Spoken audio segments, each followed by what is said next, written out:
Hi, I'm Erin.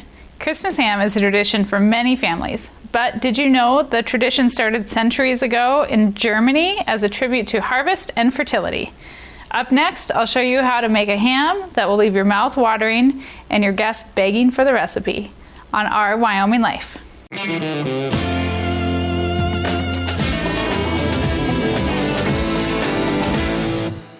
Ham has been eaten for Christmas dinner for centuries. In fact, an estimated 318 million pounds of ham are purchased every year during the holiday season. That is an insane amount of ham. In the 1950s, ham's popularity was at an all-time high. Often it was covered in cloves, canned pineapple slices, bright red Marciano cherries, and it was coated with a brown sugar glaze. Nowadays, there are all kinds of ham recipes all over the internet and in cookbooks. Canned pineapple and sugary cherries are considered a bit old-fashioned, but a glazed ham can still be delicious, and it doesn't take much work at all. In all honesty, most of the time when we do eat ham, I don't do anything to it. Mike and I like it just the way it is, especially since the pork was raised right here on the ranch, and the flavor of the pork is amazing and the meat is always tender. Once in a while though, I do like to change things up. When I think about what I want in a ham glaze, it has to have orange flavor in it, and it has to be both sweet and savory.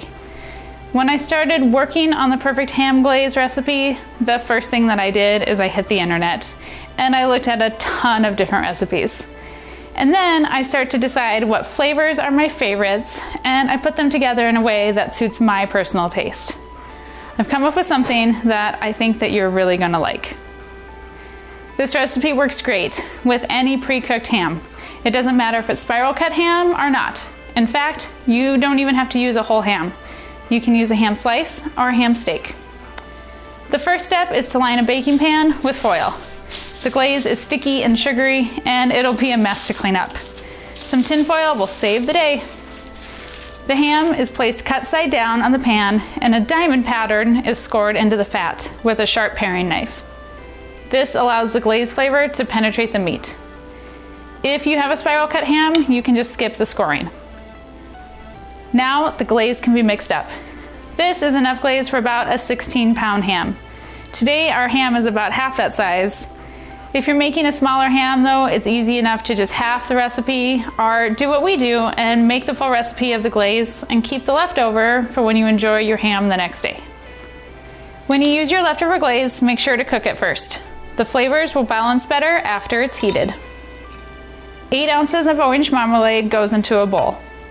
I actually made this marmalade myself to sell at farmer's market, so it's homemade and delicious. 1 cup of brown sugar is added, and then we need a 1/4 cup of Dijon mustard and a 1/4 cup of whole grain mustard.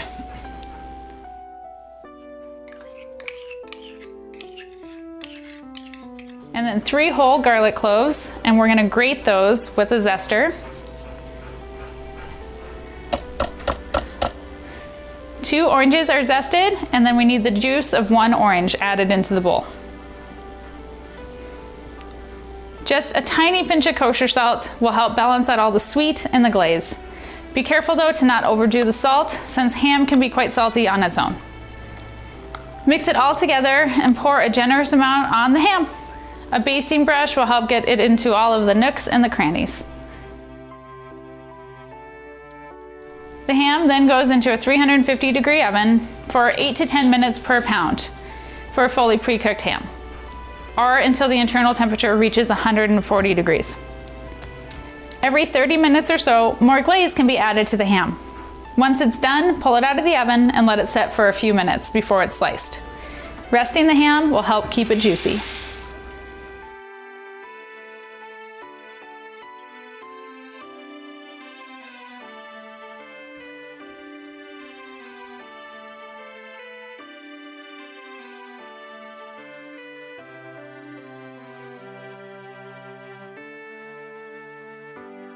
I can't wait to try this.